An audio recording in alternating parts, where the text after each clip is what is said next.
क्या आपने कभी सोचा है कि महावीर स्वामी और जमाली के बीच ऐसा क्या हुआ जिससे उनके रास्ते अलग हो गए?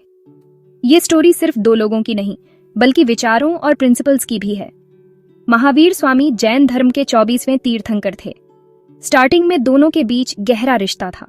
राजगृह के विपुलाचल पहाड़ी पर महावीर स्वामी ने अपना पहला उपदेश दिया। जमाली उनके पहले शिष्य थे। अनेक जैन परंपराओं के अनुसार जमाली उनके शिष्य होने के साथ साथ उनके भांजे और दामाद भी थे। वे महावीर स्वामी की बहन सुदर्शना के बेटे थे, जिनका विवाह महावीर स्वामी की बेटी प्रियदर्शना से हुआ था। लेकिन टाइम के साथ कुछ विचारों में टकराव आ गया। सबसे बड़ा इश्यू था क्रियामन सिद्धांत। महावीर स्वामी मानते थे कि कोई भी काम आरंभ होने के साथ ही समाप्त हो जाता है, जबकि जमाली ऐसा नहीं मानते थे।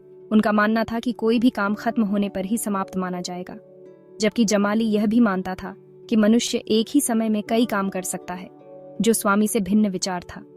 इसके साथ ही स्वामी जी का अनेकांतवाद का सिद्धांत, अर्थात सत्य को अनेक दृष्टिकोण से देखा जा सकता है, परंतु जमाली सत्य को एक मानता है, सत्य अनेक नहीं हो सकते।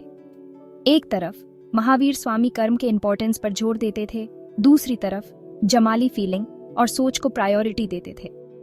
हिस्टोरियंस के अकॉर्डिंग कई बार जमाली ने गुरु से क्वेश्चन किए, लेकिन उनके आंसर्स उसे सेटिस्फाई नहीं कर पाए।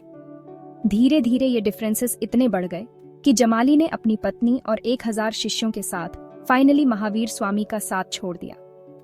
अगर आप आज जैन धर्म का मैप देखें तो पाएंगे कि महावीर का पाठ पूरी दुनिया में फैला, लेकिन जमाली की अलग राह ने भी अपने फॉलोअर्स बनाए।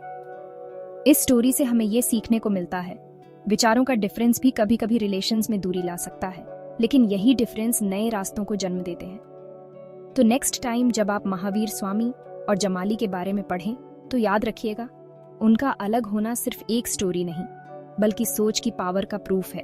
समय बीतने पर जैन धर्म दो मतों में बंट गया, श्वेतांबर जो सफेद वस्त्र धारण करते हैं और दूसरे दिगंबर जो बिना वस्त्र धारण किए रहते हैं, अर्थात नग्न रूप में। यदि आपको वीडियो अच्छा लगा तो चैनल को लाइक और सब्सक्राइब करना ना भूलें। धन्यवाद।